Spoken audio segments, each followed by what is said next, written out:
All right. Another week. Um, More beautiful weather here. I'm not gonna lie. I'm gonna stop talking about the weather so much. That's something you'll notice about um Canadians is like once it starts getting nicer, all throughout the winter. I mean, if you're listening to this show throughout the winter, I was constantly complaining. Sometimes I'd wake up with like my house covered in ice. It's beautiful now. That's all that needs to be said. Beautiful weekend. Also, too, I'm having some soda pop here. And happy Mother's Day to all the moms out there. Hashgraph enthusiast moms of all kinds. God bless you all. And yeah, I mean, it definitely feels like, we like in the business world, we're always like, oh, we're into quarter two now, and we're, we've got all these different things that are supposed to be happening and supposed to be coming along. I mean, I just today I saw people talking about Ledger and Citadel wallet on Twitter, and it's kind of, it's stuff doesn't make it through the cracks sometimes. I mean, we have Ledger that I think was supposed to have support for different transaction types on Hedera, like in March. Whatever. Um, I mean, with that, and then also just kind of like, spent some time with family and stuff and everything like that. It's like things just kind of have a momentum to them, and I'm feeling that a little bit with Hedera recently. I mean, we've talked about the, Hedera bubble and a lot of the different issues that need to be overcome. I always look at, problems like opportunities. And I think that, ever since we had the step function and ever since the community kind of understood where Hedera sits in kind of the broader picture, it's turns out it's not the case that, we have a quote step function in TPS and everyone turns their heads at Hedera, But at the same time, I mean, we've talked about all that stuff at length. You can go back and listen to those episodes. But I think that momentum, you know what I mean? It's like there's definitely been a lot of fumbles this year. There's definitely been all sorts of different mismatches with dynamics and promises sometimes not kept. But the thing is that like if you look at a couple of these things and you were to say to yourself, if this were to happen, a year or 2 years ago on Hedera, like what would that look like? And it looks a lot worse, Now we've got, it feels like we kind of have a momentum. It's like when we have something that kind of doesn't work out or the wheels fall off a little bit, it doesn't stick around too long. It doesn't have that stickiness to it. The news cycle is getting much faster with the Hedera ecosystem. For example, I remember the first time when TPS dumped back down to low double digits, right? Because we had our first step function. We were super excited. And then the TPS dropped off and everyone was kind of panicking, right? And then on the show, we were learning about how, of course, most of the transactions on the network are put through by Avery Dennison with their Atma.io use case. But we were like, oh, again, these are largely subsidized transactions. There's, a series of wallets that when they're funded, then transactions roll through, and Avery Dennison actually has kind of a little bit of a governing system on their end where they can kind of dial up and down transactions they're sending to the mainnet, all those different types of things. So it's funny because when you look at the Metrica dashboard or some different analytics for the network, we had let me look and see Metrica Hedera. Yeah, it was, what day was that? It was May 11th. So really recently, we had a drop off from about 960 TPS to 75 or so. And I mean, people were kind of like, well, what's going on? But no one really seemed bothered by it largely in the ecosystem. So what I'm trying to illustrate is, of course, we have ups and downs. The ups are getting bigger, the downs are getting bigger, but there is kind of this momentum I'm feeling with the community, with the ecosystem, that even though we might have certain problems or troubles or things we're trying to overcome, uh, there's kind of more wind in the sails, you know what I mean? Largely. And what analogy that's always brought up, I mean, co-founders of Hedera, Dr. Lehman Barrett and Mance would bring this up all the time, but I've heard many folks bring it up outside of, Hedera, outside of crypto, is like the kind of, we're building the plumbing of the future, and Lehman said this, where it's like, Hedera is going to kind of be like a plumbing type thing where you will not really see it, but it'll be kind of a part of everything that you do, right? Lehman also equated it to something like TCP/IP, right? That the internet, you use that product tens of thousands of times a day without any idea that you're using it. So he's always kind of like, oh, the plumbing. And actual real plumbing is a huge, like one of the biggest advancements in human history ever. I mean, proper plumbing and everything created societies. It was so important. So I get the analogy. But what happens when there's an issue with the plumbing?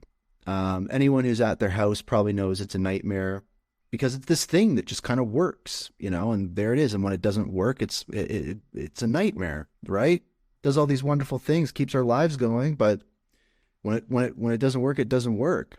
And there's all this plumbing, right? In the Web3 world, there's Hedera, right? But there's also Ethereum, there's Bitcoin, there's Solana, there's Cardano, there's Avalanche. There's all these different kinds of networks and stuff. And it's all these different kinds of plumbings and everything. And recently, things have got a little clogged. And the broader discussion in crypto has changed quite rapidly, at least for, a period of time, after people kind of realized like, oh, are these networks going to scale, right? Can we continue layering things on top? All these things going to kind of get called into question, right? It's like when there's a plumbing issue at your house, you kind of second guess everything. You go pretty quickly from everything's fine to like, maybe we should move. And it kind of sparked something. And I just wanted to highlight it because the Hedera community has really been obsessed with kind of looking at the bigger picture and kind of going like, TPS is cool. We got to focus on TVL. We got to focus on metrics and different types of things that grab the attention of people in crypto. TPS isn't doing it. Well, with this plumbing getting clogged in these other networks, and we'll talk about this a little later in the show, the conversation has really been interesting to see on Twitter and Reddit and kind of in the broader crypto ecosystem, people really looking at these things and going, well, what is this actually about? Like, does this scale? Like, it's starting to call things into question a little bit, much more so in the wheelhouse of Hedera. And I mean, a lot of folks will say, oh, I saw it coming. I saw Bitcoin getting clogged coming. I saw Ethereum failing to get new blocks on the chain coming. I saw all these different things coming. And all sorts of networks have their issues, right? Hedera, suffered, and had to go through an exploit in early March and stuff. So every network has issues. But what happens when those issues are caused by people really wanting to use the service, wanting to use the network, and that causing a problem? That's interesting, right? That's throughput. That's what these enterprises are looking to. And I'm kind of noticing a bit of a tone change with these happenings on these other networks. Is it coincidence, serendipity? I don't know what it is. But if there was a time for Hedera to have another step function, it would be now. And we're live on Twitter Spaces with another week in Hashgraph to unpack. Let's dive into the news and rumors and see what's going on, what's happening. We got quite a bit to talk about today. We're going to have Perfect Ability from the Hedera subreddit up to talk about what's going on over there in Reddit land.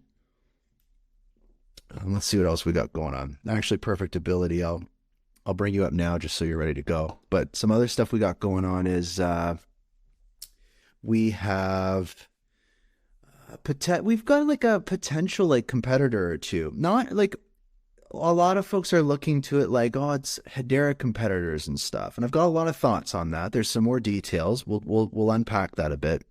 We're definitely, of course, going to talk about some stuff happening with Ethereum and Bitcoin, and some statistics on Cardano and stuff like that. Just to be mindful of what's happening in the broader ecosystem and stuff, but not to knock those networks.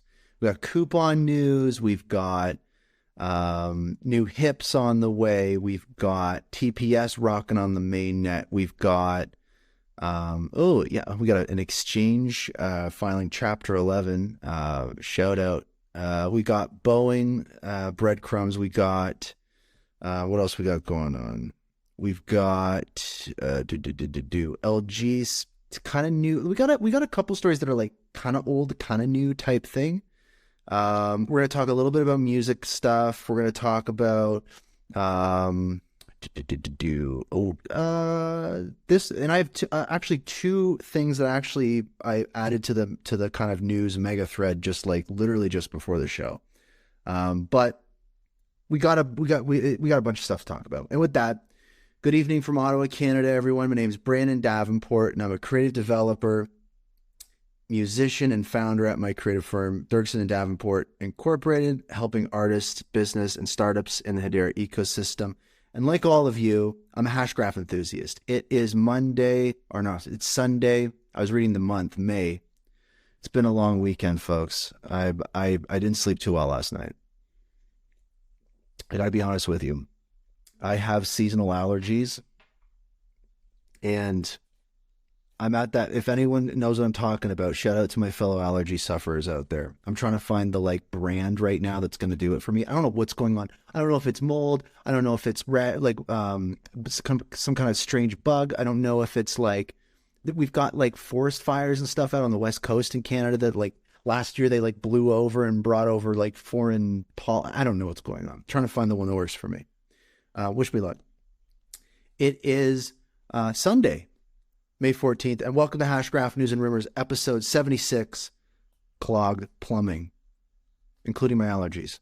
This is a weekly show where we talk about the top stories covering everything related to Hedera, HBAR, broadcast live on Twitter Spaces every Sunday at 7 p.m. Eastern, 4 p.m. Pacific, and made available on all major podcast platforms, including Spotify, Apple Podcasts, and YouTube.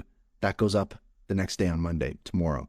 Get all the info you need about the show and listen to past episodes at itsbrandond.com/HBAR. If you're listening now, check out the Twitter thread pinned to the top of the Spaces. It's right up there. Take a deeper dive into each story. Also, everybody listening live, take a moment now to share the Spaces. Let your friends know. The more the merrier. You can also click the little comment button at the bottom right of the Spaces to ask a question or share something interesting the listeners might like to know, and we'll talk about it. And the show continues to grow from hundreds of listeners to thousands across all platforms, and that's because of you guys tuning in every week, and also like a bunch of awesome guests that we have and supporters sending some HBAR here and there, which is great. It's probably one of my favorite things to do. I really enjoy it. I was actually very excited today. I was a little late getting the mega thread up just because I had a feeling this weekend a couple things were going to pop up at the last minute. So also, this is a reminder to join the Hashgraph Enthusiast Twitter community, a great way for Hashgraph newbies and early adopters to connect, team up, share knowledge and insights. All that good stuff is good to go. Let's get into it. I want to kick off the show. I want to switch it up a little bit. I'm finding kind of the nice flow for the show as things continue growing. I mean, I got some donations. I'm going to be upgrading the kind of production of the show. I want to get rid of like the crappy intro built-in Twitter music. I've got some intro songs that my business partner Joshua is working on and stuff. So it's going to keep getting better. I mean, when you guys send HBAR to donate to the show, it's like, that's just basically tells me, okay, time to take it up a little bit of a notch here, a little bit of a notch there. It's much easier. I've done stuff with advertisers before, and this is much easier, much better. I dig it. So I want to bring up Perfectability, and this segment's kind of like the Reddit report.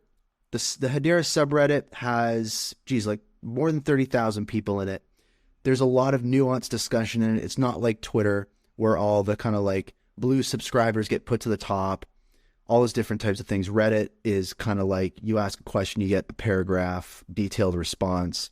And there's a lot of Hedera news on there, a lot of breadcrumbs and stuff going on over there. And it's the conversations that really matter. So Perfectability is a, top user on the subreddit, always contributing stuff. So happy to have him on, and curious to know like what is the main stuff, the breadcrumbs, what's going on over in the Hedera subreddit this week. Hey, Brandon. Hey, guys.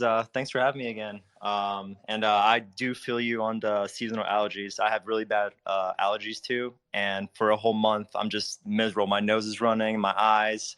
I can barely get any sleep because, my nose is so clogged and I just, have to breathe through my mouth. So I definitely feel you, man. Hang in there. It Thanks, sucks. man. I appreciate it. So we had a pretty interesting week. So I think we should start with the Boeing and the Hedera timeline. I thought that was really interesting. So the timeline goes like this. Boeing joins Hedera Governing Council in August 2019. Boeing Venture Capital arms Horizon X Ventures invest an undisclosed amount of Hedera Hashgraph, funded around $7 million, led by Tata Communication on February 2021. As per their website, Boeing Horizon X Ventures targets investments that help scale startups' innovation in the aerospace. And it's been awesome watching Hedera, taking over the skies. There's the UK government-sponsored trial of Neuron, with the goal to digitize airspace to support beyond visual line of sight operation for drones. We also saw this week NASA is using Hedera for its aerospace applications, and I have pinned on top of my profile here a little more breadcrumbs on the proposal grant, who is helping build the project and other ventures tied to space exploration. Like Hedera is literally going to the moon. And I also like to mention that NASA has awarded SpaceX as much as $100 million over the decade for space exploration. So we might have, SpaceX down the line too, because they're really, really close to NASA. And in my opinion, they have the best space program out there. I really don't see much competition with SpaceX. I just think they're just the dominator. So I think that's a really good sign. But let's get back to Boeing. So Boeing Governing Council attendance rate stands as an impressive 97%, with only one missed meeting out of 28 meetings conducted after they joined the Governing Council. Brian Jefford is the Boeing representative who has attended all GC meetings. More interestingly, he has attended all in-person meetings in person. LOL. May 19th in New York, September 19th in London, February 20th in Texas, and October 22nd in Dubai. Boeing representative formed part of the first set of board of directors comprising of three individuals: Brian Jeffords from Boeing, Scott Teal from DLA Piper and Toco, and Predeep Lair from Avery Dennison / ADMA. And all the directors are actively involved in the Hedera ecosystem. The boards of directors spend considerable time and resources in different aspects of the Hedera governance and require active participation month after month. Brian Jefford also has attended all the meetings for Boeing as well. In two meetings from June 20th to from June 2020 to September 2020, he was joined by his extensive team, including individuals responsible for hands-on application development and database management, and system security integration specialists who coordinated with multiple IT teams to develop Hedera consensus service Boeing use case. And if you like to dig more on the last part I just mentioned, I also have this article with the breadcrumb on my profile. So if you guys are a little more curious, with all that being said, the amount of time, resources, money being spent combined with all the above breadcrumb, I generally believe it's only a matter of time, before we find out, what Boeing's been up to, because they're definitely involved. And a lot of people say that they're not involved because, we haven't heard anything, but they're, definitely involved. Same thing with Google, they send three people to every GC meeting. I just think they're, it's there, but they just haven't showed it yet. Yeah, I think that's a great point. Like, this is like when we start talking about folks like this, that's where we really steer hard into like the enterprise Hedera. Like folks that listen to the show, I talk a lot about kind of these two worlds, right? We've got the community, DApp, DeFi, NFT kind of world over here. And then we've got the, Hedera Governing Council, HBAR Foundation kind of world. And, they're not completely together. They're getting closer as we keep moving on, which is nice. But we take a hard turn to the other world, and what's really important to recognize is like Boeing's been on the governing council for like over 3 years, like almost 4 years now, and missed one meeting And really, what's significant here is kind of a common thread between a few different governing council members, right? Like DLA Piper, Google, some of these OG governing council members that also have like a deeper participation in kind of the governance of Hedera, like with these board seats, with Brian Jeffords on the board seat. And with so much kind of recorded conversation around what their potential use case could be leveraging HCS and stuff like that. And I remember reading an article about something supply chain related from Boeing or something like that, but this stuff goes way back years, and kind of start looking at all the pieces and seeing how it all fits together. It's like it's not clear when or what's going to happen, but it's like it's obvious that Boeing is going to leverage the Hedera network in some way. Right. It's like you see footsteps at the beach, like you don't see anybody, but you know somebody's there because you see the the Right. footprints. Right. Cool. Another huge discussion today was just how so many blockchains just got backed up, and their algorithm kind of went a little cuckoo.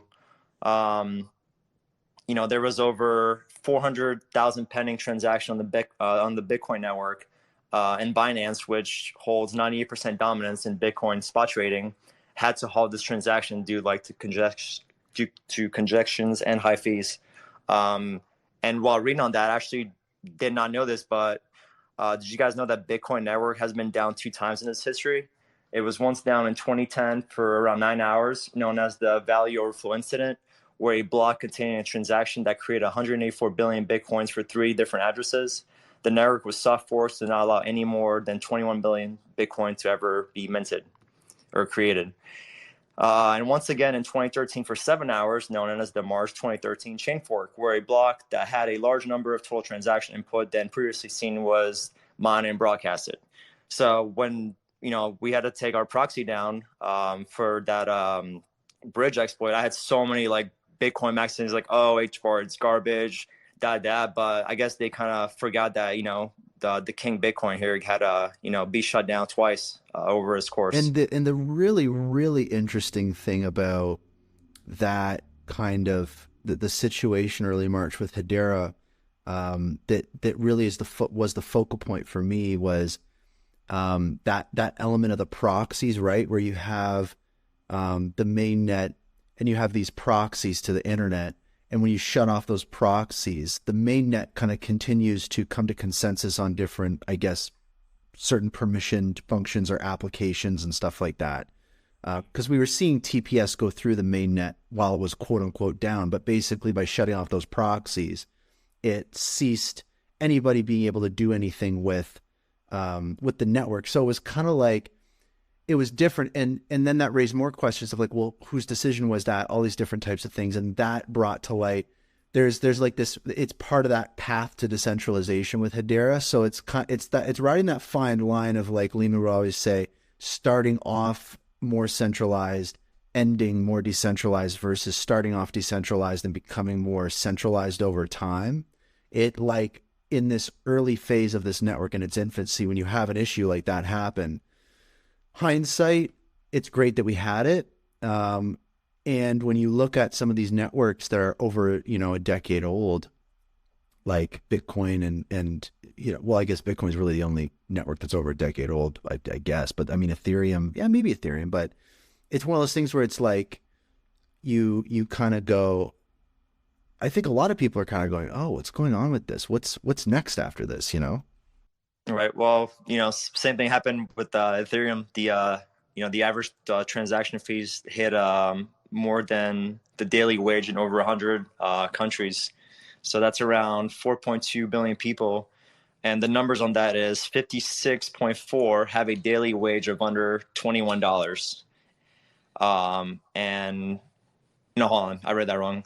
In the world, there is 43.6% have a daily wage greater than $21, and 56.4 have a daily wage of under $21. Just to put things into perspective, that was another thing that really made me validate more my position in Hedera, because if these coins can't even handle, a meme coin hype, and how are they going to handle, like mass adoption? If more than half of the population makes less than $21 a day, like that's a little ridiculous. If, they want to transact, they're going to lose like a day's work just to be able to like move their money out or do something. So, and also with Cardano, they're at 94% capacity. And when that hits 100%, all the transactions are going to be put into queue and everyone's going to have to wait, like everybody else. Yeah. And meanwhile, Hedera could have easily done all those transactions in like a drop of a bucket. So it just really, this week, just really validated like just my position. And, it just really shows like what Hedera is, made of. Absolutely. And also too, it for me, it was when we were talking about that when the bubble stuff was really top of mind for folks a couple weeks ago, and I hope it still is, but when people were talking about the Hedera bubble and the fact that it'd be really good if we stopped talking so much about TPS and started talking more about some of these metrics and indicators of success that, people in the other, outside of the ecosystem would understand, would value.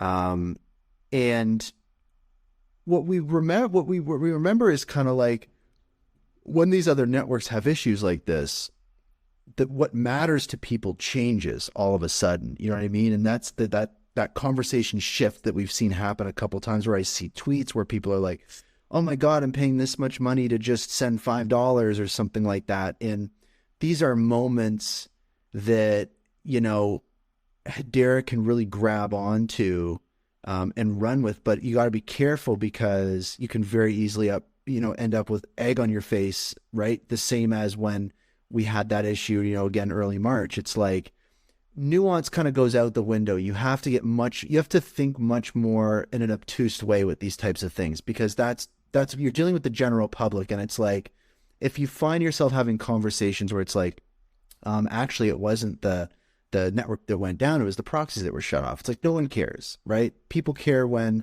something negatively or positively impacts their life in the moment, and they're looking for something potentially more appealing.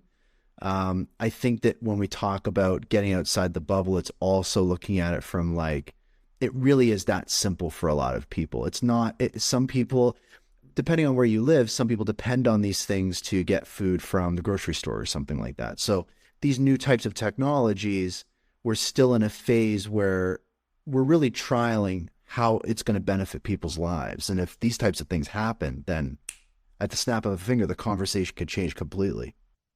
And I think it's already shifting. Like people are, starting to realize that, hey, like this is not scalable. Like it's just, it's not going to work.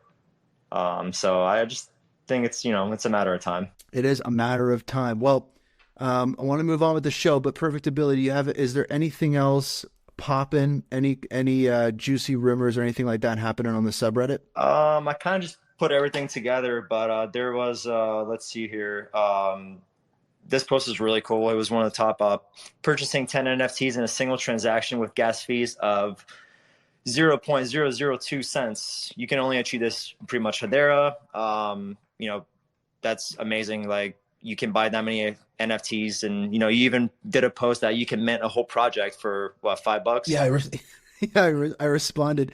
That was that tweet that got sent out. Someone like upset about a $5 gas fee on Ethereum, and I was like, FYI, you could mint a whole NFT collection for $5 on Hedera. Yeah, that was gnarly. So yeah, that's cool. And I see Michael's here. So Michael, big shout out to you. Doing all the hips and everything else that you do. And big shout out, to all the beautiful mothers out there. Happy Mother's Day. Right on. Well, Perfect Ability, appreciate you, and get back on the subreddit. I see you sharing like so much stuff on there. And again, anyone who is really interested in taking a little deeper dive into the Hedera stuff, check out the subreddit. It's awesome. I was there when it was the Hashgraph subreddit, so there's a lot of stuff going on there. So check it out. Thanks again, man. All right, guys. See ya. All right, so let's see what else is going on. We've got some pretty interesting news regarding potential, like, I'd call it like quote unquote competition with Hedera. That's how it was presented to me. Now, I'm in a lot of conversations with people, And there were, I think, let me see here. There was one today that I was speaking to somebody about. Do I have it linked here? I don't know. Well, oh no, I think I do have it here. I'll find it. But basically, again, there's a little bit of a theme with this show. I'm talking about a lot of things from the past, I find, in this episode. But when we look back at Lehman's, let's say Lehman's kind of like Harvard speech that he gave, that I'd assume a lot of people listening have seen. He referenced this common, illustrative little story, right, about the dot-com bubble, and then you have all these different startups, and then only a few kind of make it, right? You have a big industry that starts, there's thousands of players that pop up, and a few survive.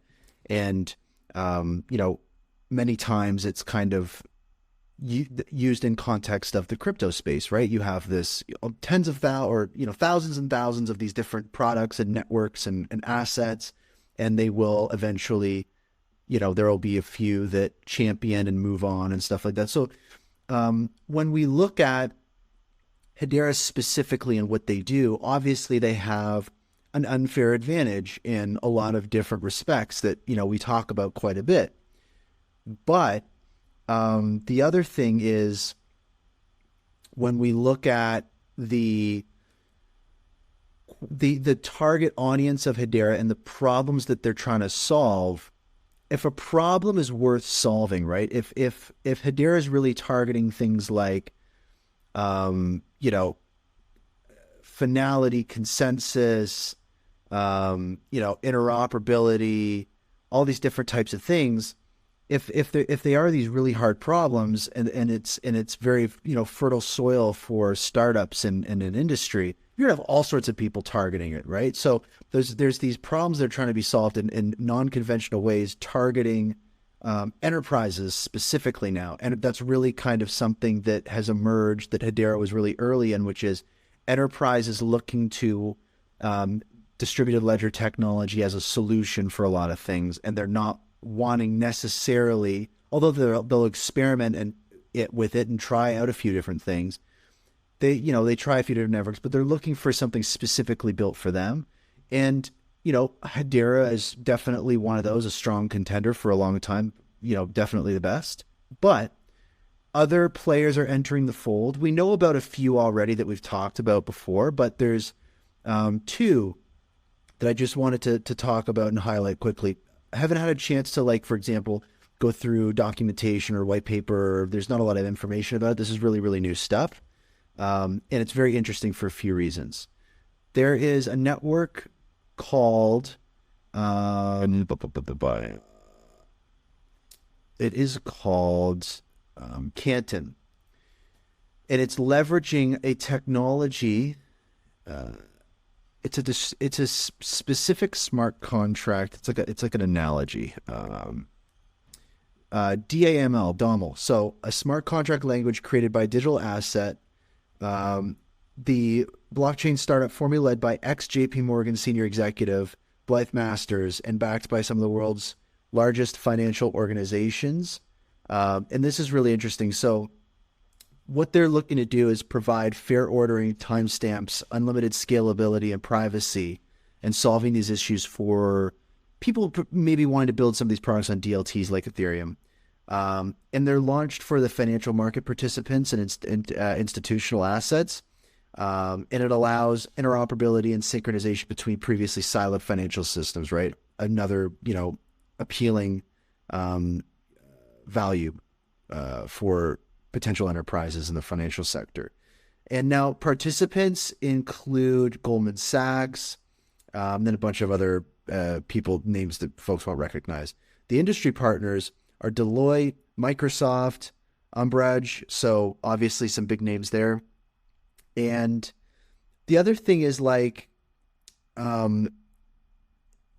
while this Canton network and Hedera Hashgraph are both DLT platforms, they differ in their architecture, of course, their consensus mechanisms, privacy features, but most importantly, it's about the industry focus. And that's really what kind of the key element here is people have come to me and kind of been like, "Oh, have you seen this network?"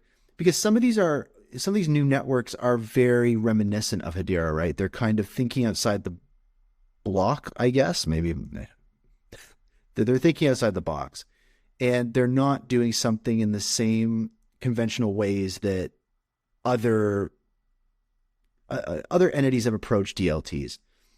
What I'm trying to say is there's a quality to Hedera that I think a lot of people enjoy because it is so different. Because Lehman, said something to the effect of, "We didn't try to make a better Bitcoin. We didn't make it with Bitcoin in mind. We were just basically trying to create, a different type of product."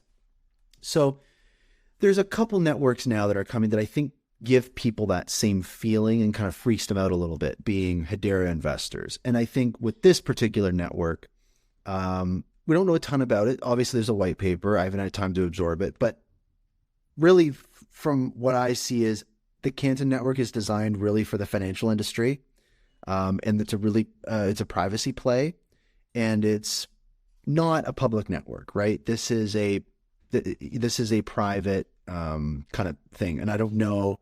I do know it's open source, and I don't know if they're going to have some kind of asset like an HBAR equivalent or something like that. So it's really early. I mean, they've been building since 2020, so it's been on people's radar.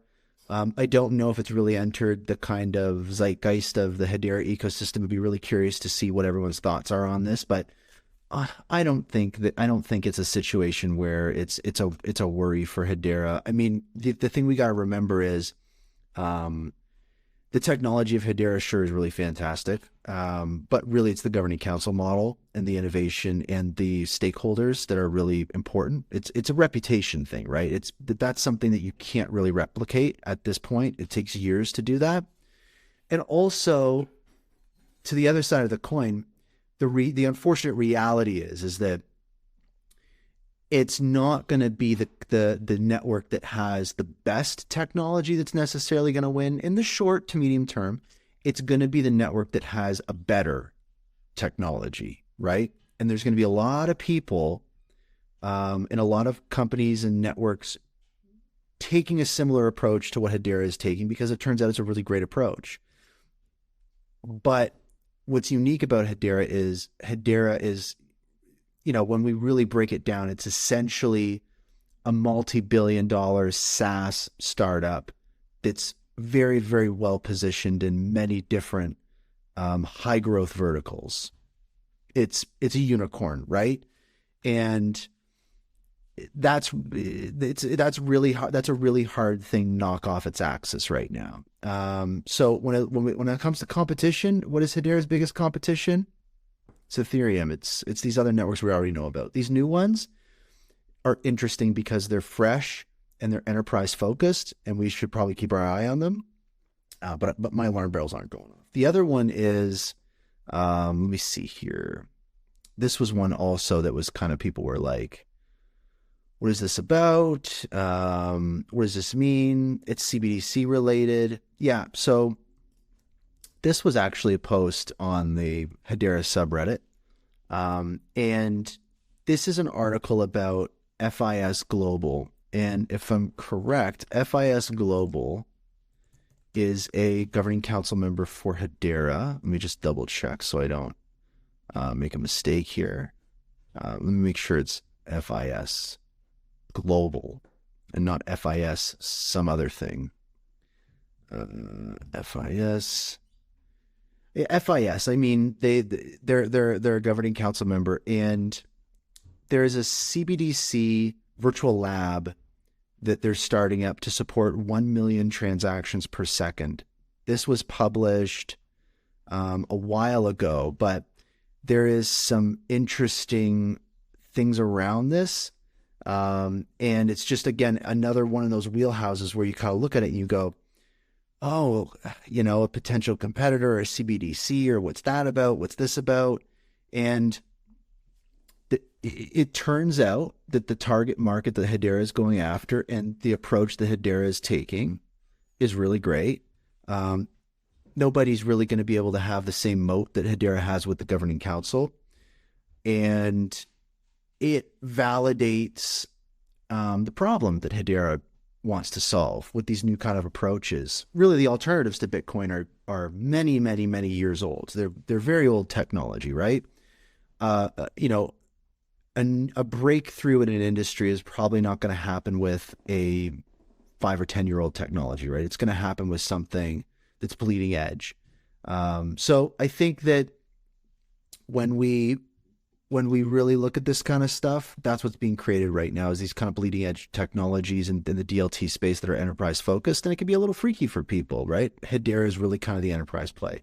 And I think that really what we should think about is instead of it being maybe a competitor to Hedera, it is a validation of the approach and the enterprise and kind of the specific focus on enterprise. And you're going to see more and more of these popping up, right? Just as much as we see meme coins and goofy things and also too exciting things with NFTs and DeFi and all these different types of things. That's the exciting stuff right now. That's really cool. But we're going to hopefully, but we're going to start seeing more of in that same kind of vein and kind of rapid turnover is on the enterprise side. Enterprise is slow, but once they get their claws in something, things can happen so fast you get whiplash. We saw that, of course, with the dot-com bubble. That's what Lehman and Mann's always refer to. No one sees it coming, right? And I think that's something we could see is more of these similar to what the Canton Network type stuff is. On the enterprise stuff, the mass adoption, all that good stuff outside of the crypto world could start really getting exciting and a wild roller coaster. So that'll be something to keep an eye on. But this and that and a couple other things that start to pop up, you really start to perk up. So, I'm seeing people message me about it, just wanting to keep up to date on it myself. So I'll be diving into a little more on that. We also talked about Nillion before too, which is another network that people were kind of like, oh my God, what does this mean? And it turns out Nillion is something that actually complements Hedera really well, right? Hedera focuses on consensus and ordering, and Nillion focuses on distributed computations. So you start to find out about more of these networks and you realize like, oh, you are going to need multiple networks, but which one's going to make it? We have yet to see. But nothing's as well positioned as Hedera. They don't have the governing council. And they also don't have coupons, 8112 coupon standards. What's going on with those? Because it feels like it's been like 40 years. And if you want to talk about enterprise being slow, this has been like pulling teeth.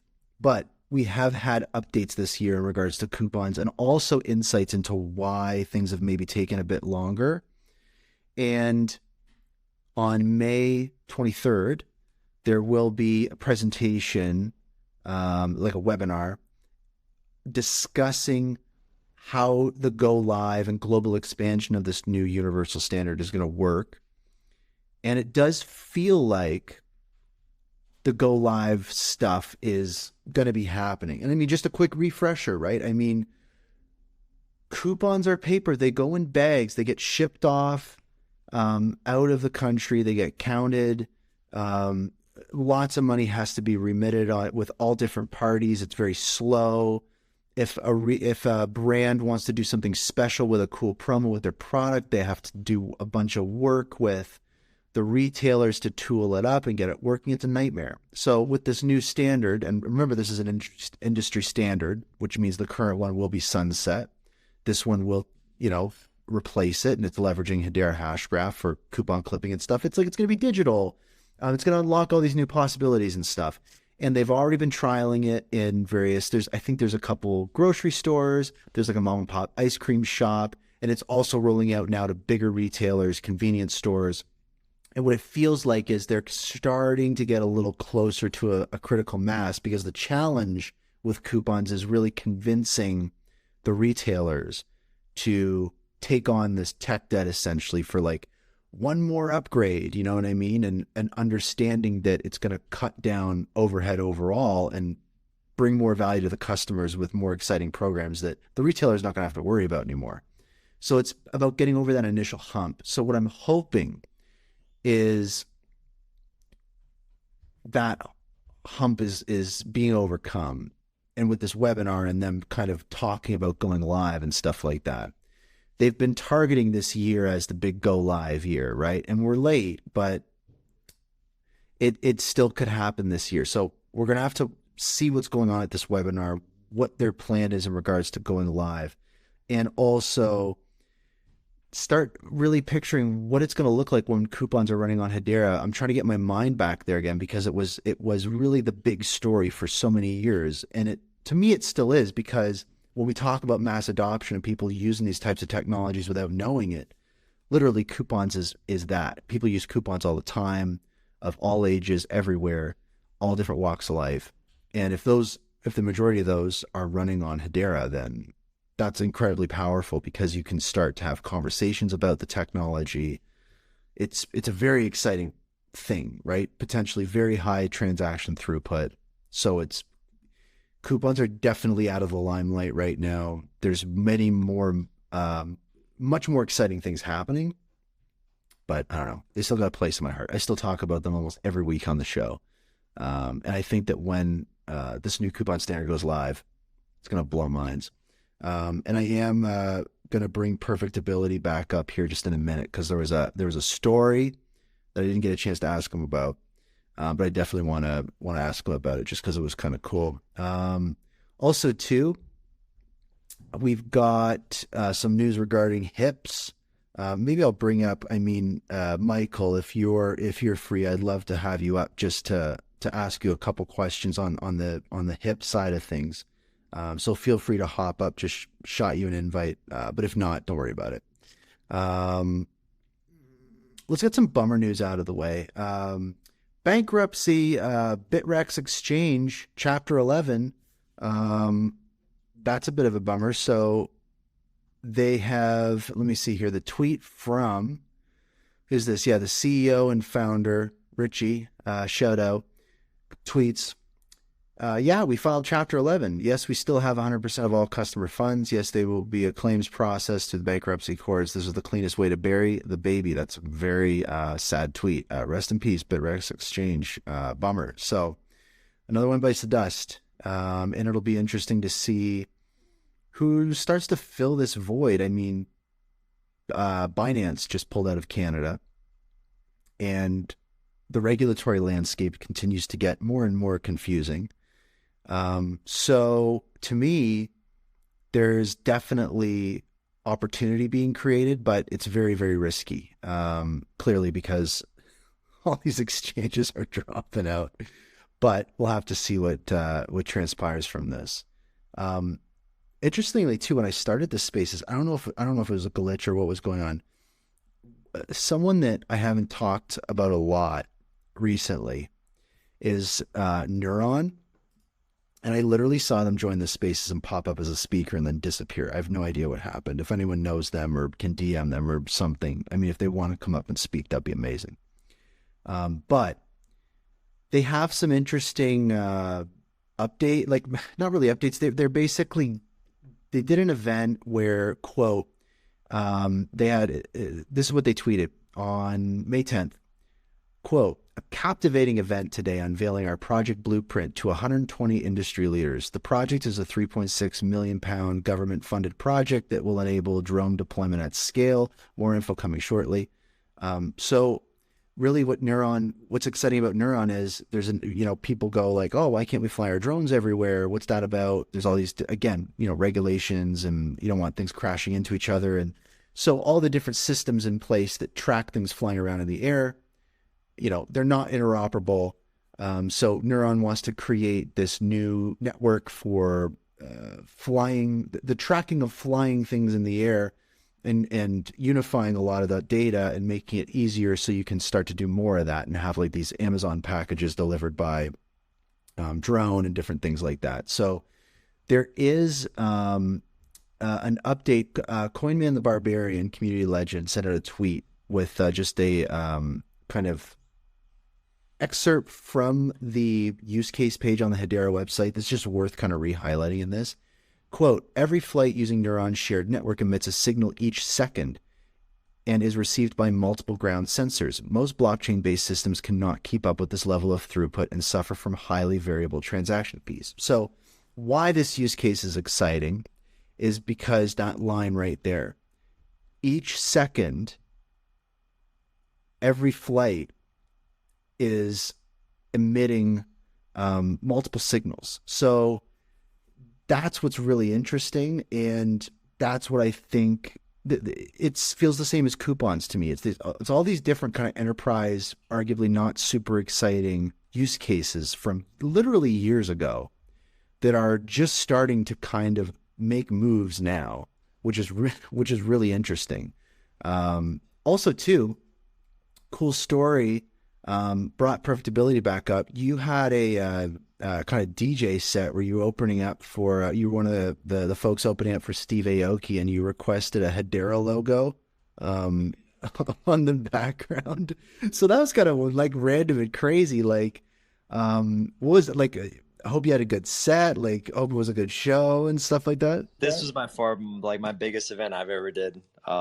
Like people were like messaging me like, "Oh, you're a famous DJ." I'm like, "Oh no, this is like my biggest event by far." Like, it was pretty insane. And they had this awesome graphics designer. I could literally tell him like, "Hey, you know, like I want this, this, and that," and this dude was able to just like code this like into just like beautiful art. And you know, I talked to you. I was like, "Hey, you know, I'm gonna be one of the artists, you know, opening for Steve Aoki. I'm gonna wear my Hedera hat. You know, maybe like people will see it, and like the camera will get some good footage of it." And then the graphic designer was like, "Hey, like, do you want any like logos up there?" And that's when it hit me. I was like, "Oh my god, dude, I'm gonna throw the Hedera logo up there." And he had it like pulsing with the bass. It was sick. I was blowing up. It was such a cool event. That's amazing. And there's a couple videos on the subreddit. I think I put one of them in the mega thread. So everyone listening, check it out when you get a chance. It's kind of cool to see the logo. That was great. Yeah, I hope there were some HBARers in the crowd. They were probably blowing up. Oh my god, that's awesome. But you mentioned too there was a video clip that you wanted to play that we didn't get a chance to play earlier. Oh yeah. So what you're saying about the Lehman thing, I had the video because I was already in the subreddit, so I don't know if you wanted me to play it or not. What was the video again? You opened up saying how Lehman about the dot-com bubble, how it happened. Right. Oh yeah, play that. Here it is, guys. Typically, the history of any kind of market is that you have this enormous springing up of thousands and thousands of companies, and then you have a crash, and then you get down to 3 or 4, whatever, big companies that continue on there. And that's the way every revolution tends to happen. I'm sure we'll see the same pattern here. That's it. It's so many times I'm like, oh my god, is this literally just happening as Lehman laid it out? But that's amazing. Okay, happy we're able to check out that clip, and another shout out to you, Perfect Ability. That's awesome. That hopefully you'll do more shows opening up for big artists like Steve Aoki, rocking the Hedera logo. That's awesome. For sure. And I like to, before I go, I like to add a little bit to Neuron. The challenge is the risk of mid-air collision is currently preventing the integration of unmanned aircraft into our skies. Ground-based IoT sensors are needed to sense aircrafts and provide position reports to the drone pilots. But deployment of sensors is expensive and time-consuming. So the objective is to develop a flight tracking application and integrate into the drone mission control, deploy a ground-based IoT network, aviation sensors, develop regulatory paperwork for flight testing, and conduct flight tests with the what does that say? Dronomics prototype drone and an aircraft. I was like, Dronomics. Oh my god. Yeah, I was like, I couldn't say that. But yeah, that's basically what they're doing. So I just wanted to add to that. Free the drones. All right, thanks, Perfect Ability. Appreciate you. All right, guys, take care. I'm out. All right, so we're gonna talk for a minute about hips. These hips do not lie. Michael, it's really awesome to have you. I don't think I've ever had you on the show before, so it's awesome. But I know you have. You've been tweeting about some of these. I'd call them not the greatest hits, but probably the greatest hips. We got the. I'm saving these up. I was just gonna say, like, we got the metadata key, and now you tweeted about hip 55.1 batch transactions and stuff, like hips are so important. I don't think a lot of people understand how important they are. So like, I'd love to just give you a minute and kind of just nerd out on hips. Like, what's going on right now? What do people need to know? Cool.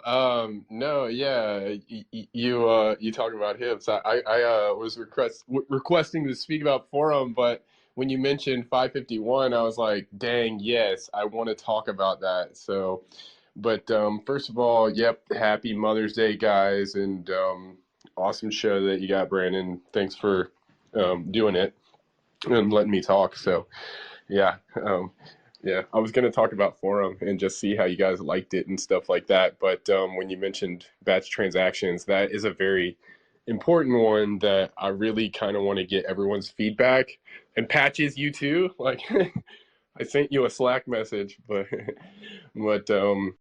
Hey, Patches, check your DMs. Michael's trying to get a hold of you. yeah.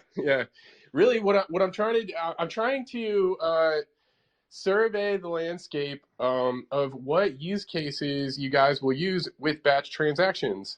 And the more you guys post, the more kind of like ammunition we have to go forward and push it forward with like our specific set, whatever we think would be good.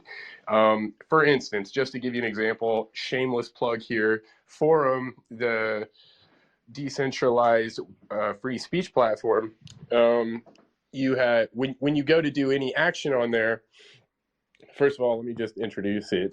Forum is kind of like a Reddit, kind of like a 4chan, kind of like just a discussion board. Everything is on chain in HCS messages, and so everything there's a microtransaction and then a message to a topic on the consensus service.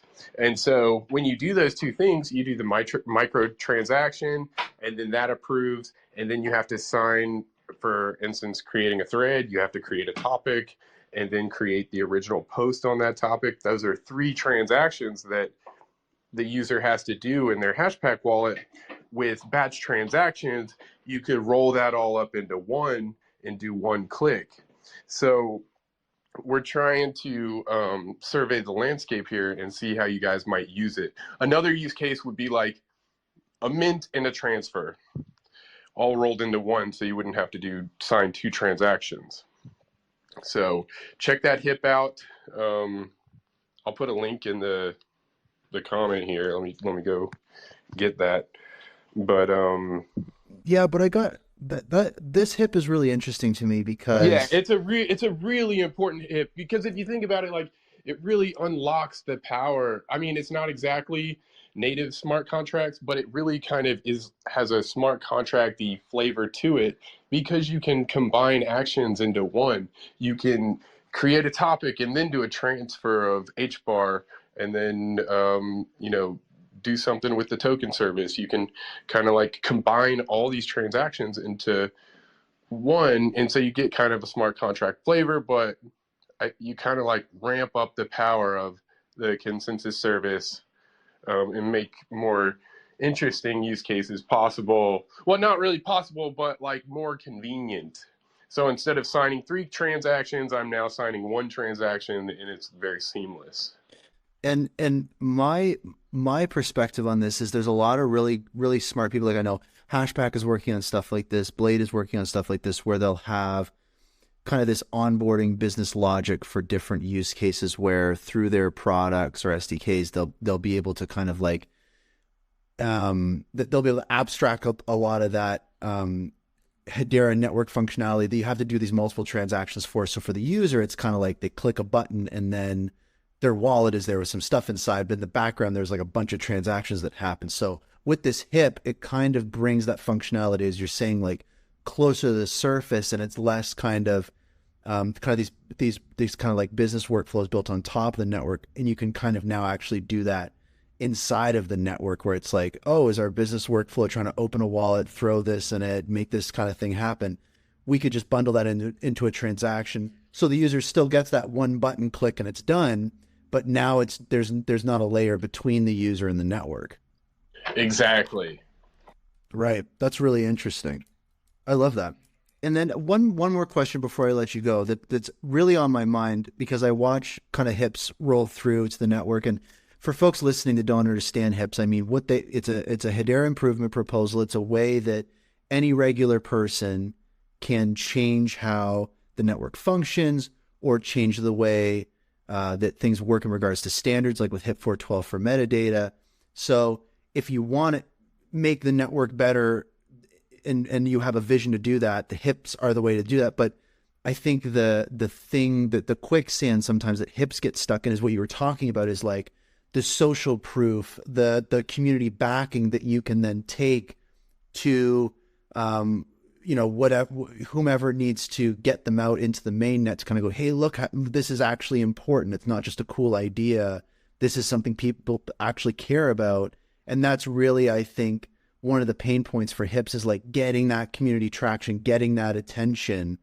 And I was curious, like for regular people in the Hedera ecosystem, understanding how important hips are and all the wonderful things they're going to do, what can regular community members do to help all this cool stuff happen faster? I would say comment on the HIP itself. Okay, so like in GitHub? Yeah, contribute to the discussion itself. It's one thing, like for batch transactions, right? I tweeted it out. It got a lot of love, and that's wonderful. It's great. But really what I was trying to do was trying to encourage people to write their use case on the HIP itself. So that way when I bring these HIPs to engineering, and we meet about them every week and we talk about them. So that way when we bring these HIPs up and we talk to them about them to engineering, we have, oh, look, this person who has this project said this, they could use it in this way. And instead of saying, yeah, I posted it on Twitter and it got a lot of traction, to have the discussion on the HIP itself, I would say is the best way, the best approach to pushing it forward. Okay. So that's the call to action. I think that's an important piece of information, is like, if there is something exciting that's really important to you, that's in the form of a HIP that could be added to the network, go to the GitHub and quickly just explain how you would use it, basically. Yeah, and another, I'm just going to say it, like, if you guys have any ideas for batch transactions that would be cool and a use case, write it on that HIP, explain what the use case is and what the impact would be. I think that would be a tremendous step.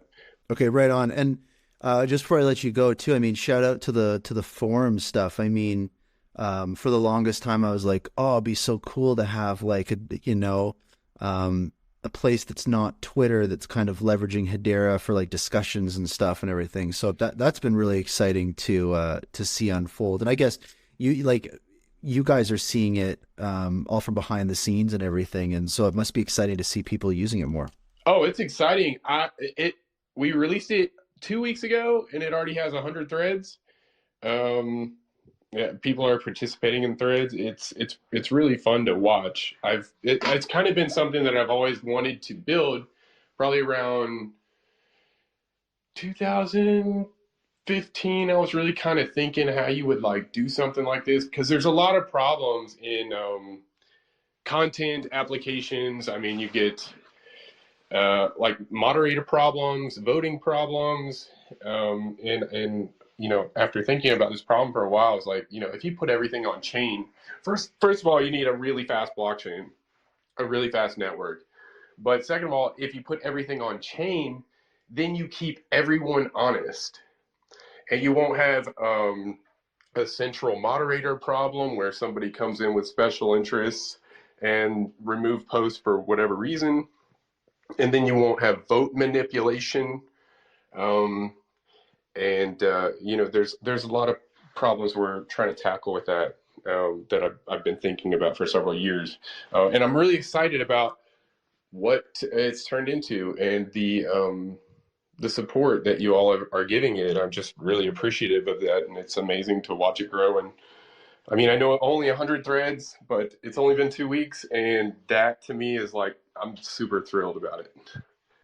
I think that's awesome. That's the future of social media. It's like the content, the conversations, all those different types of things live on a distributed network that, for example, if forum were to disappear down the road or something new could pop up, plug into that, and everyone's stuff is kind of still there, Oh, I know. But what I mean more is like, instead of going, oh no, Facebook went out of business and all my stuff is gone, in the future, hopefully, those kinds of companies, exactly, are really just kind of, they're developing an interface to interact with a network, but they're not the network themselves anymore. So that's what's really appealing with Forum, because you kind of like, if you were to get like a competitor in this space that taps into that data as well and uses it, it's not you're not competing on data. You're not competing in that respect. You're competing on experience and like usability and all those different types of things. So it's a whole different thing. So I mean, 100 threads is a solid starting point. Reddit was at 100 threads probably at one point, and look where it is now. So I think there's nowhere but up for Forum. So I think that's great. So that's a cool thing. And another thing I wanted to mention is like that. Really, Forum is kind of like a tool. Like content creators, you literally have unlimited earning potential for your content on Forum. When people upvote, they can choose to donate any amount with that upvote. And so content creators are really opened up to the earning potential there. And last week, I tried to make it the barrier to entry even less. I made a faucet so people can just create a Hashpack wallet. They don't have to figure out, how do I get HBAR? They can just click on the faucet right there. They'll get 2 HBAR. You're restricted to 2 HBAR every week. So you can use it once a week. And with 2 HBAR, you can do like 20 forum actions. So you can have a ton of fun with it. That's awesome. And, just kind of like want to open people up to the idea of paying to post. It's a very small amount. 2 HBAR is not a lot of money, but you can do a ton of actions with that 2 HBAR. You can do like 20 forum actions. You can make 20 replies. Not exactly 20 threads because it's a little more, but you might be able to make 18 threads or 20 votes. Yeah, and I mean, you're really like, when you talk about paying for those interactions on the platform, we're already doing it on, Twitter and Instagram, Facebook and stuff like that. It's just a different type of payment. We're giving over our data and we're giving over our time and attention. It's the same thing. You don't have any ads. You don't have any captchas. And you pay a penny to make a thread. But that thread literally is going to live as long as the network lives. And you have unlimited earning potential right there. People can upvote it. They can donate. Right through the website. I mean, it goes straight to your account. It's really cool. I don't know if you've seen any microvote upvote payments yet, but it's definitely exciting to watch that as coming to your account. Oh, 100%. Well, I'm looking forward to, at some point, I do these like mega threads with the news for these spaces every week, but I want to do one as a thread on Forum sometime and kind of see how it goes. I think that'd be fun. Oh, please do. Yeah, that would be amazing. That'd be cool. Yeah, I think I'm going to try that. I've been looking for something else than Twitter, so maybe Forum's it. I think it might be. Yeah, no, like I really want people to start looking at it as a tool. Like, content creators can get paid for the content they make. Another situation is, imagine if there was like Galileo 2.0 and he said something against the government they didn't quite agree with and they banished him. He has a way with Forum they have a way with Forum to get their message out, even if they're banished by society, and still receive financial support. So that was like another one, like really one of the core passions behind the drive of Forum. And I really hope that people start looking at it as a tool. It's great to have a place to put content and do all that stuff. That's fun. But when they start seeing it as a tool, I really feel like things will get pretty interesting. Right on. Okay, Michael, I really appreciate it. Awesome insight on the hip front and awesome work with Forum. Really appreciate you stopping by the show, man. Cool. Thanks so much, Brandon. Have a great day. Happy Mother's Day, everyone. Right on. Okay. So, stuff's changing. Times are changing. I might do a thread on forum. I think that's pretty cool. So keep an eye out for that. I dig it. What else we got? Let's wrap it up here. What else we got going on? Say let's wrap it up, and I probably got a bunch of other stuff to talk about. We already talked about that. This is one thing I love about Perfectability too, is when I have him up on the show, I talk about a lot of news stories from Reddit, and he covers most of it, which is great. LG, this is something interesting that I wanted to just quickly touch on. There's a trend that I've been seeing of some of these bigger kind of you could call them influencers, accounts, or what have you, and they're tweeting about things Hedera related that are really kind of like old news. So this Twitter account that I know, a lot of people follow, Whale Chart, that is 400,000 followers, tweets out breaking, right? All caps, right? We all know these ones. Breaking. LG Electronics files patent for blockchain-enabled smart TV with NFT trading capabilities. Oh my God. Headline, breaking. Well, it's a patent from what is it, 2021? This is old. And I mean, it's cool. It's kind of a full circle moment where you go, okay, this is what the patent was about. We all know LG Art Lab. We all know the Barry X Ball artist type stuff. We all know what's transpired. So LG has their wallet. They have their NFTs on the TV. They got their LG Art Lab. It's running on Hedera. Amazing. So this is obviously what's related to the patent. Very cool. But this kind of, large Twitter account is saying, oh, breaking news. LG's got a, patent for NFT stuff. And it's like, I've seen this happen a little bit. Like I saw it recently with Dovu, but then I've seen it with Hedera in general, where some of these kind of very juicy moments with either Hedera or the governing council or the ecosystem are kind of cherry picked and kind of served up to the broader crypto community. And I'm going to really go out on a limb here. Not tinfoil hat mode fully, but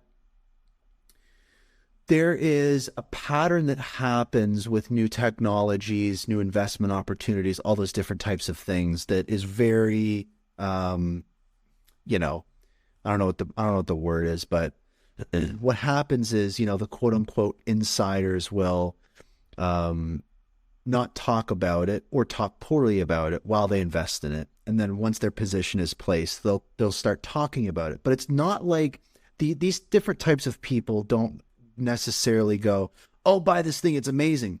They start telling a story. They're great storytellers. The people that set the tone for new technological paradigms and kind of the public zeitgeist and introducing new types of things, they do it through storytelling. And the most powerful thing you can do is lead people to discover something on their own.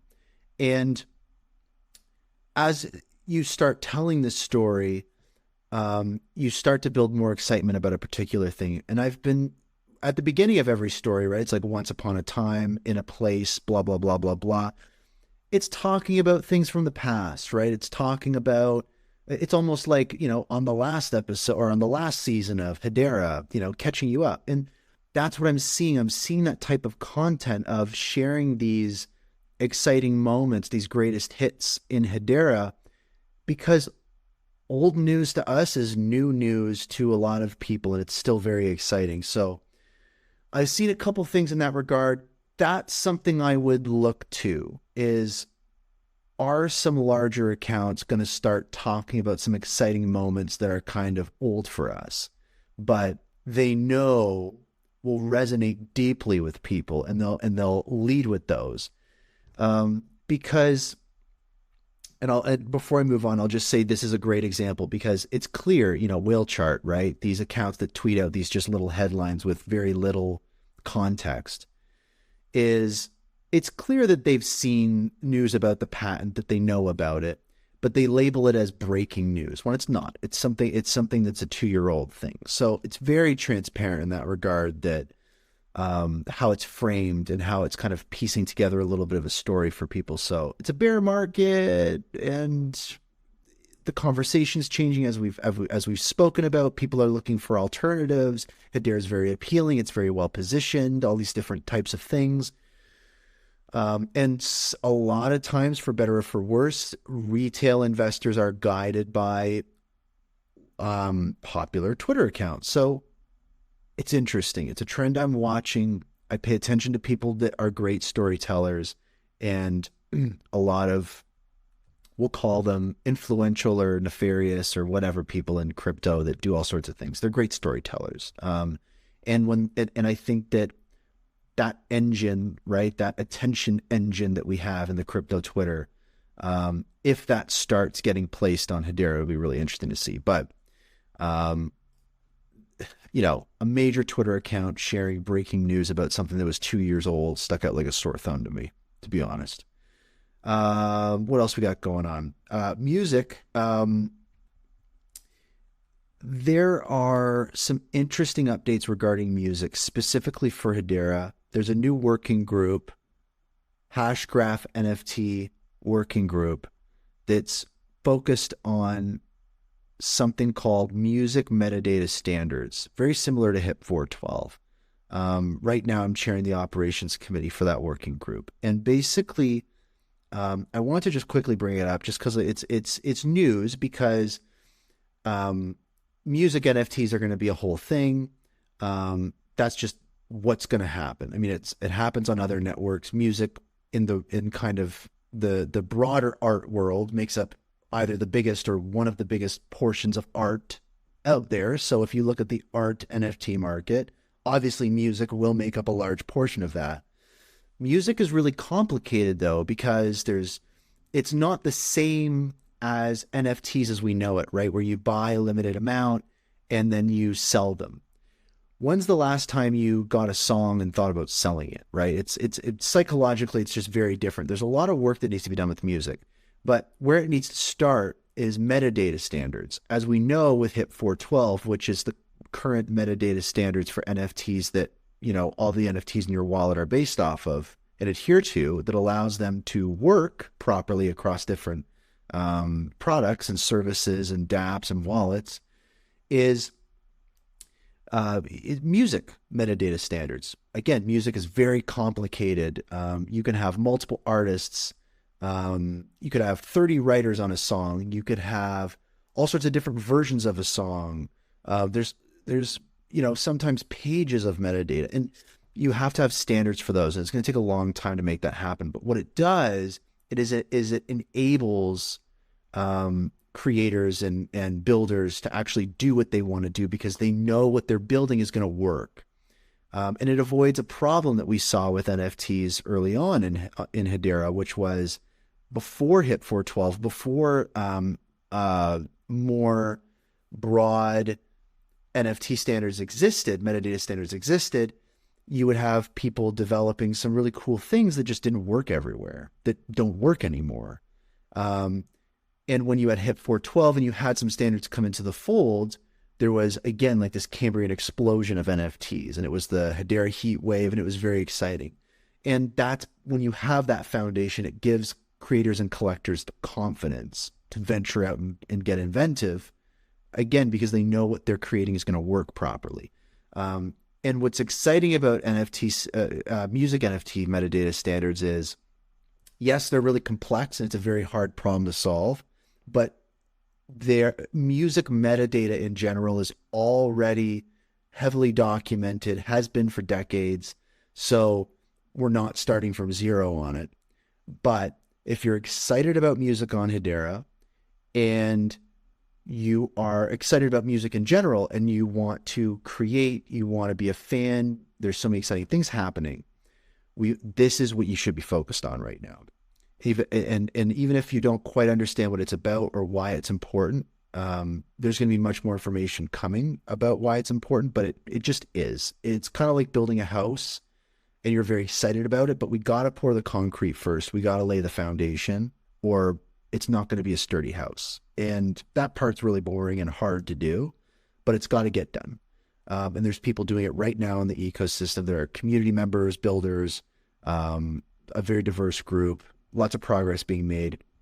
And this is a news show, and there's lots of news around that kind of stuff. So I wanted to give you guys all an update on that, and just kind of stress that importance. It's like, if you're excited about things improving on this network, pay attention to hips, pay attention to some of these boring things, because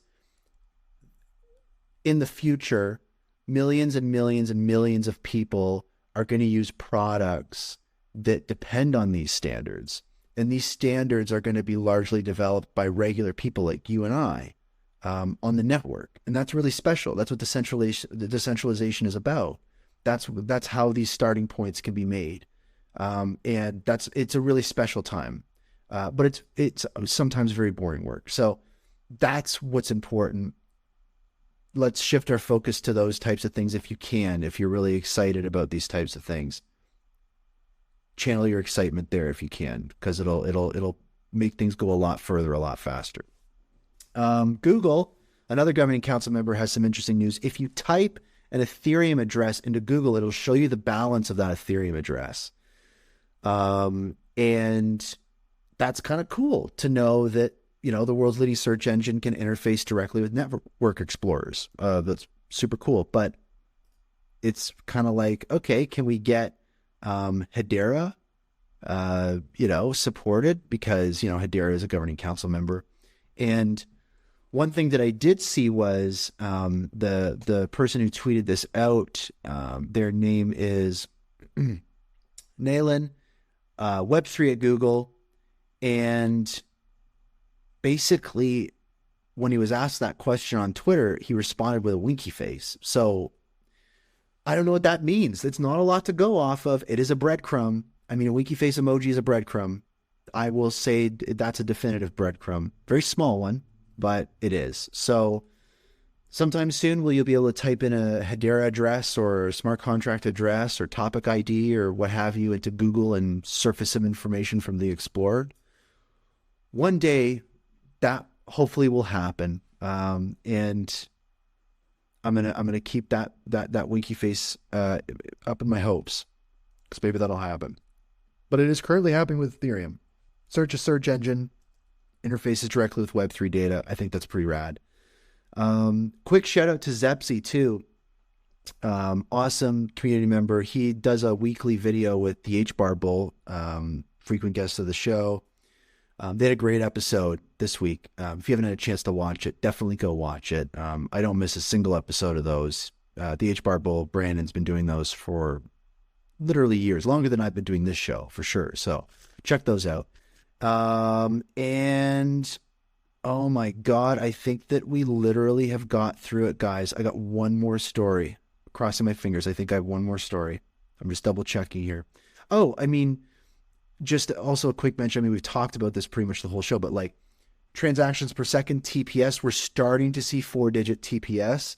The average TPS weekly is getting closer and closer to 1,000. So what does it mean? I don't know. The other aspect to this is on the testnet, there's a lot of very interesting things happening.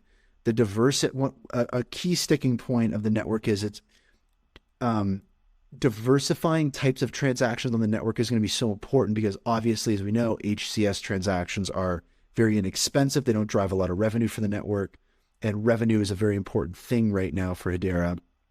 And different transaction types like token transaction types, smart contracts, much more revenue generated from those different types of transactions. And on the testnet, that's happening. So who's doing that? We don't know.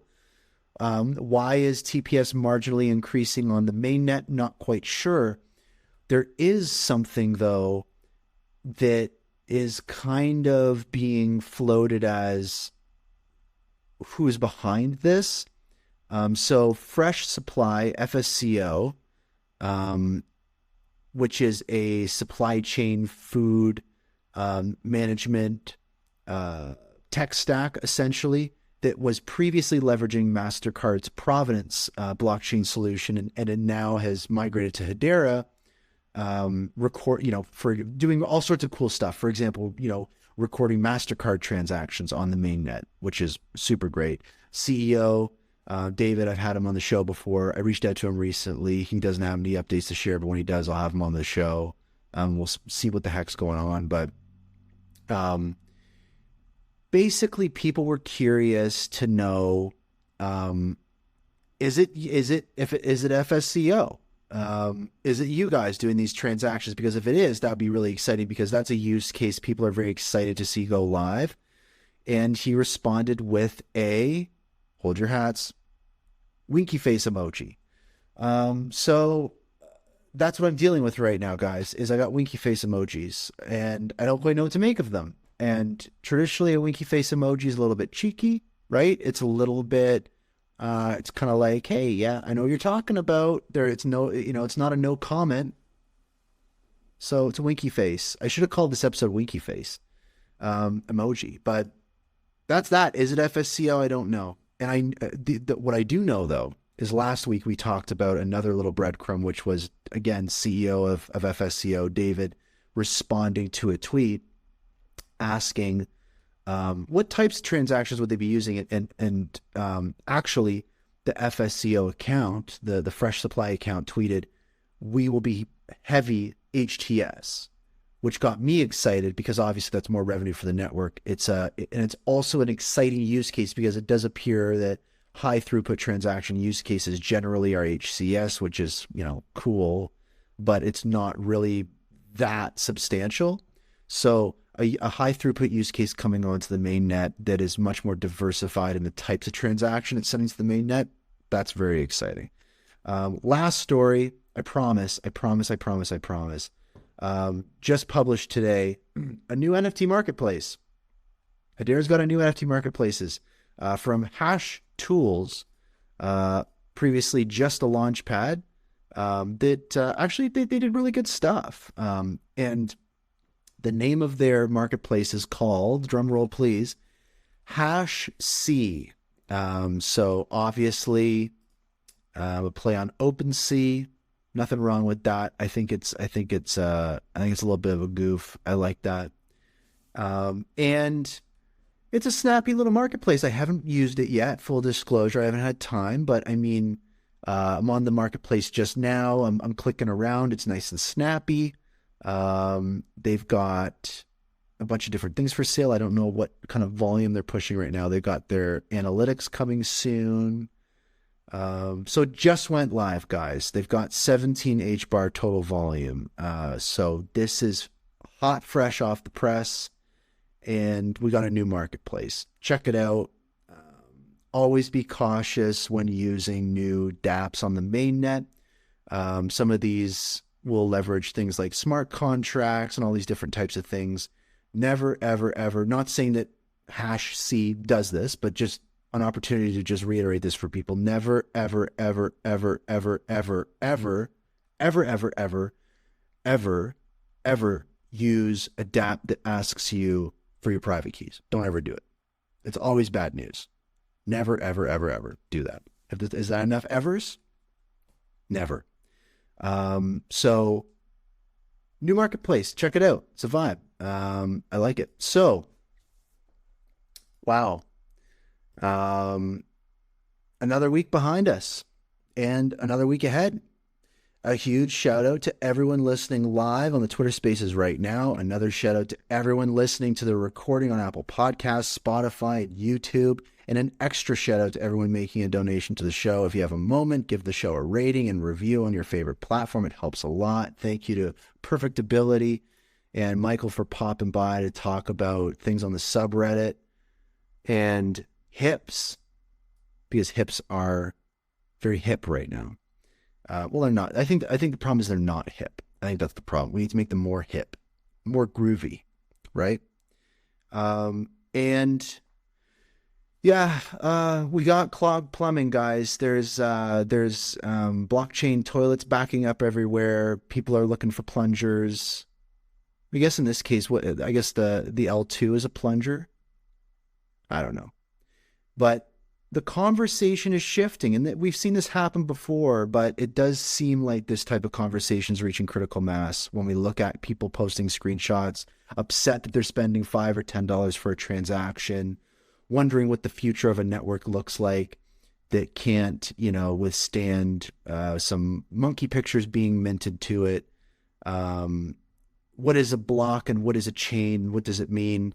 A little bit of an existential vibe, right? We got exchanges falling out. We've got, it just has felt, it sounds nuts, but again, referencing that clip that we played earlier on the show of Lehman talking about these industries, talking about the dot-com, bubble, equating that to crypto, all these different types of things. It's crazy how accurate he was. And it's insane that you watch that back then and you're like, oh, of course that's what's going to happen. And it's happening now. And it still feels like we didn't see it coming, right? Even though it was spelled out to us, and even though we went, oh, that's probably how it's going to go. It happens and you're like, I can't believe this is happening, guys. And here we are. Three of the three of the largest bank failures in the US. Many exchanges. Bye-bye. Many more exchanges to leave the US. Uncertainty with regulations. Entire networks fumbling and toilets backing up everywhere. What's going on? I don't know, but I think we're going to find out together. And with that, thank you for tuning into Hashgraph Enthusiast News and Rumors, episode 76, Clogged Plumbing, broadcast. Jesus. Oh my God. I got to go to bed. Actually, I can't go to bed. A new episode of Succession is out tonight, so I can't go to bed. I got to stay up. This is broadcast live on Twitter Spaces every Sunday at 7 p.m. Eastern, 4 p.m. Pacific, and made available on all major podcast platforms, including, but not limited to, Spotify and Apple Podcasts and YouTube and everything else. Every Monday, get all the info you need about the show and listen to past episodes at itsbrandond.com/HBAR. Make sure to join the Hashgraph Enthusiast Twitter community to share your insights, ask questions, invite new friends. If you'd like to become a supporter of the show, feel free to send an HBAR donation to enthusiast.hbar using your Hedera wallet, or the full HBAR address is in the thread in the show notes. I appreciate everyone tuning in, showing support, sharing the show, people coming up, being guests, all those different types of things. I got more guests coming. There's just been so much news. I haven't had time for so many guests. But soon I got some good ones lined up. Thank you everyone for listening. I'll see you next Sunday, 7 p.m. Eastern, 4 p.m. Pacific. And as usual, I'm going to leave this spaces open for a minute, because if you see somebody with a remember, there's two things. If you see somebody with a profile picture you don't recognize, click into their profile, shoot them a DM. And again, for people listening to the recording, I'm talking about Twitter Spaces here. Shoot them a DM, say what's up. You've got something in common. You're both listening to me ramble on. If you see someone you recognize and you haven't talked with them in a while, shoot them a DM. Ask what's new. I guarantee you there's something new going on that you'll want to know about. So stay connected. And with that, hello future, goodbye past.